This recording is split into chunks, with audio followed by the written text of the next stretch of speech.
Welcome back to Master Kalog and don't forget to subscribe for more update. Kilalang sultana ng Mindanao dismayado kay PBBM, dating Marcos loyalist. So pakinggan po natin ang kanyang pahayag dahil nandito po siya sa EDSA.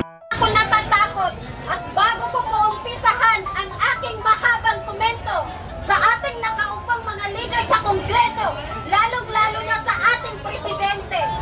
Gusto ko pong malaman ninyo na bawat isa sa amin dito walang binayaran. Usap mo kaming nanindigan at tumayo dito para ipaglaban ang karapatan namin bawat isa bilang Pilipino. Kaya, mga kababayan ko, lagi po nating tandaan, lalong-lalo na kaming taga-Maguindanao ng Cotabato City. Utang na loob ni BBM ang pagkahalal sa kanya bilang presidente kay VP Sara Duterte. Kaugnay sa pahayag ni Leila de Lima na panahon na para i-impeach si Sara Duterte, hindi na dapat maghari-harian ang mga Duterte o magkaroon ng espesyal na proteksyon sa ilalim ng batas. Kaugnay nito, sagot naman ni Representative Paulo Duterte na sabi nga ni De Lima na impeach na si Inday, at sagot ni Paulo, at sino ang gusto mong umamuno, ikaw at mga katropa mong corrupt, addict at terorista? God save the Philippines from them. Ayon naman sa kilalang sultana ng Mindanao, pakinggan po natin ang kanyang pahayag. Narito po. Ang martial law na dahilan ng pagkamatay ng maraming pamilya sa amin dahil sa pagkaupo ng kanyang amang dating President Marcos.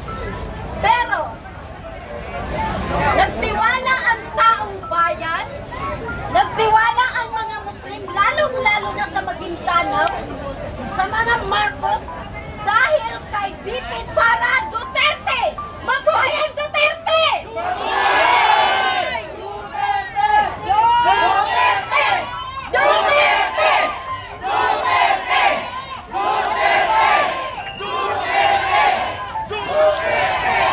Hindi po ako naninira.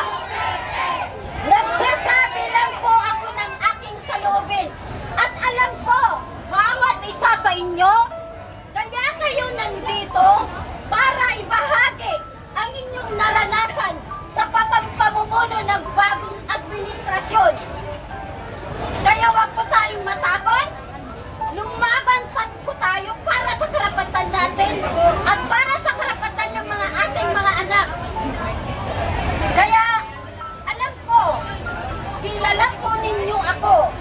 Nung last election, lagi po akong nakatula dahil pinaglalaban ko ang Uniting. Pero nasaan ang Uniting ngayon?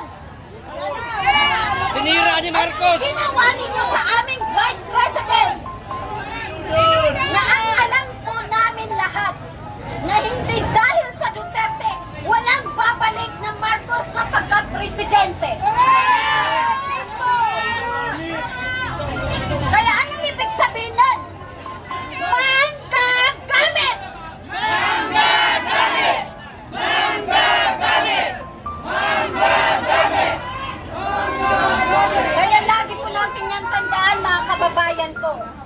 Mahal po natin ang mga Duterte dahil utang po natin sa kanila ang mabuting kapaganang binibigay nila sa bawat isa sa atin, lalong-lalo na sa ating mga anak. Nakikita po natin ngayon, noong last administrasyon, hindi po ako natatakot maglakad mag-isa. Pero ngayon, takot na akong sumakay ng taxi mag-isa. Takot na akong sumakay ng jeep mag-isa. Takot na akong maglakad mag-isa. Bakit? Dahil naglipa na naman ng mga turugista sa daan. At ang masama pa dito, marami po akong nakitang balita na namaka-uniforme, nagpulis. Ang marami sa nambibiktima. Nasaan ang karapatan ng bawat isa sa atin? Kung bawat isa sa nakaupo sa posisyon, lalong-lalo na sa Kongreso, ay ginigipit ang karapatan natin bawat isa.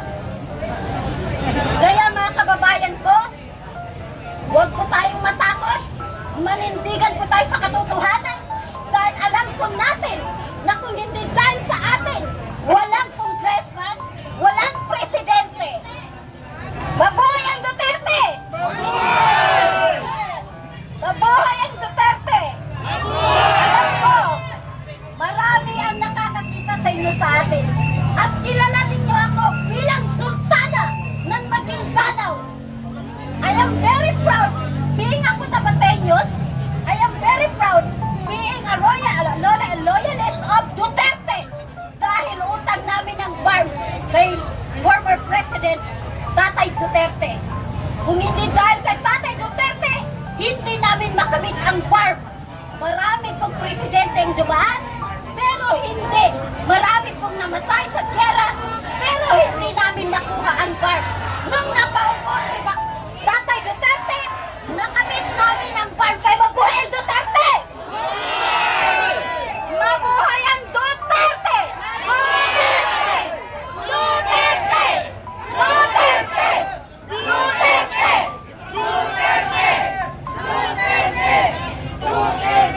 Ito naman ang chairman ng party list na nangunguna para ma-impeach si Sara, ang Makabayan Black. Ito po sila, nangunguna talaga sila para mapatalsik si Vice President Sara Duterte. Mga kababayan, hindi ako sanay sa ganito.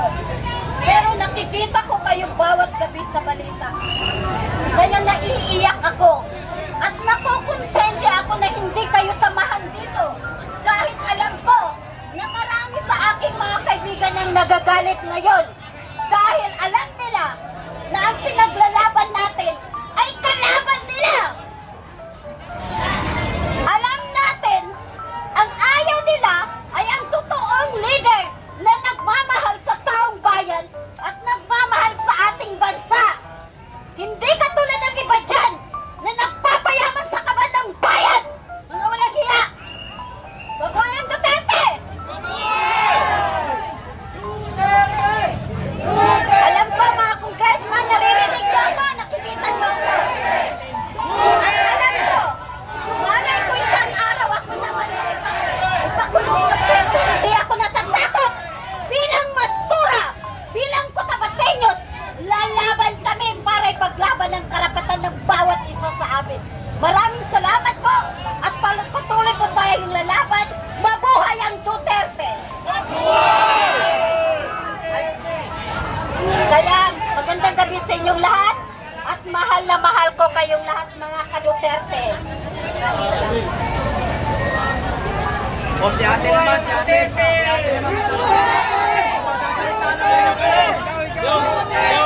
Kanta na lang tayo.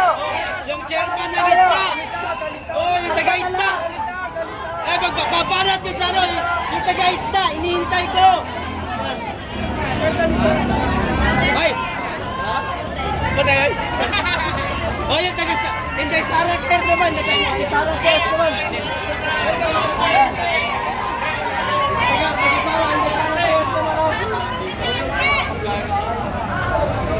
Alam ko, napakadami na natin, no? Hindi talaga mga nag-uwian. Nandito talaga lahat. Kami uwi. Mahalaga ang inyong opinyon. So ano po ang masasabi nyo sa pahayag ni Sultana ng Mindanao na dating Marcos loyalist at ngayon ay Duterte supporters at Duterte loyalist na po siya ngayon. So don't forget to subscribe, like, and share. Thank you!